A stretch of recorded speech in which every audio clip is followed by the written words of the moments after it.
Okay, differentiating inverse cot x, not to be confused with reciprocal cot x. Well, let's write it as y equals inverse cot x. Let's make x the subject. So x will equal cot y. Well, now we can differentiate with respect to y. We can work out dx by dy. Okay, I've written cot y as cos y over sin y. Okay, let's differentiate using the quotient rule. Okay, so we got the numerator multiplied by the differential of the denominator, the other way around, denominator multiplied by the differential of the numerator, minus the numerator multiplied by the differential of the denominator, all over the denominator squared, the quotient rule. Okay, simplify the top and you end up with minus sine squared y minus cos squared y.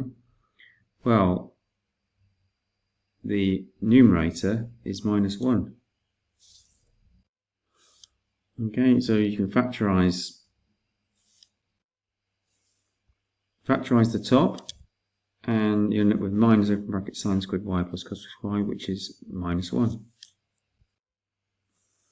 Okay, so we end up with minus 1 over sine squared y, which simplifies to minus cosec squared y. Okay, well, we want dy by dx. We can easily do that, but first of all, let's try and get it in terms of x. Okay, well, what is cosec y? Well, we don't know what cosec y is, but we know that cot y is x. So let's use an identity to change that cosec to a cot. Okay, we know that sine squared y. Okay, we know that sine squared y plus cos squared y equals 1. Well, divide by sine squared y, and we end up with 1 plus cot squared y equals cosec squared y. So there's our identity that connects cot squared y to cosec squared y. So cosec squared y is 1 plus cot y. Okay, so we can write minus cosec squared y as minus 1 plus cot squared y. And cot y is x. Okay, so I'll replace cot y with x. So dx by dy is minus 1 plus x squared.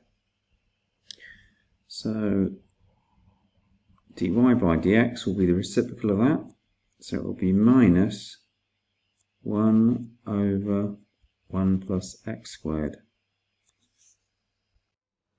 Okay, so that's why the differential of inverse cot x is minus 1 over 1 plus x squared.